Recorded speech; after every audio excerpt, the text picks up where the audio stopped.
Dans cette interprétation, je pense, puisque je vais essayer de lancer le débat, qu'il aurait peut-être été nécessaire de la part de l'entreprise de sensibiliser son personnel à l'intégration d'une personne handicapée dans son équipe, parce que ce n'est pas toujours évident.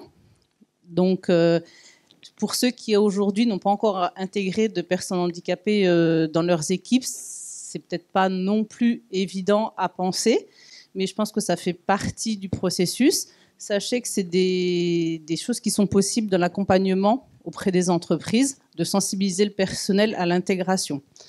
Et en plus, pour bien expliquer au personnel que quand on embauche une personne handicapée, c'est pas parce qu'elle est handicapée, mais c'est notamment pour ses compétences. Vous parlez de sensibilisation. Est-ce que ça ne serait pas non plus stigmatiser la personne en situation de handicap que de sensibiliser, alors qu'on ne le fait pas pour les autres salariés? Je pense que chaque situation est différente. Évidemment, je pense que c'est à voir avec la personne qui est intégrée, savoir si elle veut qu'on sache qu'elle est en situation de handicap. Mais ne serait-ce que pour éviter aussi ces réflexions, comme il est joué sur la scène, je pense que ça peut être un moyen que ça se passe bien dans les entreprises. Si vous voulez, on n'a pas effectivement ni écrit de procédure, ni mis en place de mode d'emploi. Il n'est pas question de ça dans une entreprise qui embauche des personnes handicapées. Ça se fait naturellement.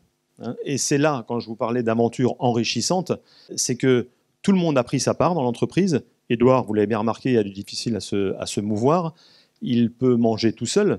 La seule chose, c'est que ce n'est pas lui qui va aller mettre, parce qu'il mange à l'entreprise, il travaille à mi-temps, 12 heures par jour, comme disait Coluche. Donc il reste à manger, et donc il faut lui mettre ses aliments dans le micro-ondes, qu'il fait préparer le matin par une auxiliaire de vie.